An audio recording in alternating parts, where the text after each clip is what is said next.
সিঙ্গুরের মানুষের দীর্ঘদিনের দাবি ইন্দিরা বেদি ও সিঙ্গুর গোলাপমোহিনী উচ্চ বালিকা বিদ্যালয়ের সংযোগস্থলে রেলের নিচে অবিলম্বে সাবওয়ে নির্মাণ করতে হবে। প্রতিদিন রেল লাইন পার করে পড়ুয়াদের পৌঁছতে হয় স্কুলে।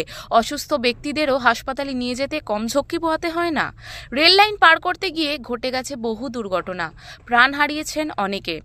তাই সাবওয়ে নির্মাণের দাবি বহুদিন ধরেই করে আসছেন এখানকার মানুষ। বিশেষ করে যারা সিঙ্গুরবাসী, সিঙ্গুরের উপকারের জন্য এই সাবওয়ের খুবই গুরুত্বপূর্ণ তাদের কাছে। বিশেষ করে বাচ্চারা একদিক থেকে অপর দিকে যাওয়ার জন্য এই রেলটা পারাপার করে স্কুলে যেতে হয়। তো সেই জন্য বাচ্চাদের জন্য খুবই গুরুত্বপূর্ণ। আর বৃদ্ধ যারা মা বাবারা আছেন তারা রেল পার করে যান, প্রতিনিয়ত তাদেরকে ঝুঁকি নিতে হয় রেল পার হতে গিয়ে। তাই আমাদের দাবি রেলের এই সাবওয়েটা নির্মাণ করতেই হবে। এই ঝুঁকি থেকে আপামর সিঙ্গুরবাসীকে রক্ষা করতে ভারতীয় রেলের কাছে তাদের দাবি, যত শীঘ্র সম্ভব সিঙ্গুর স্টেশনের কাছে ইন্দিরা বেদি ও গোলাপমোহিনী মল্লিক উচ্চ বিদ্যালয়ের সংযোগস্থলে সাবওয়ে নির্মাণ করতে হবে। বৃহস্পতিবার সকাল থেকেই সাবওয়ের দাবিতে সিঙ্গুর ব্লক জুড়ে গণস্বাক্ষর অভিযানে নেমেছে তৃণমূল কংগ্রেস। সিঙ্গুর থেকে সুনন্দা দত্ত, ওঙ্কার বাংলা।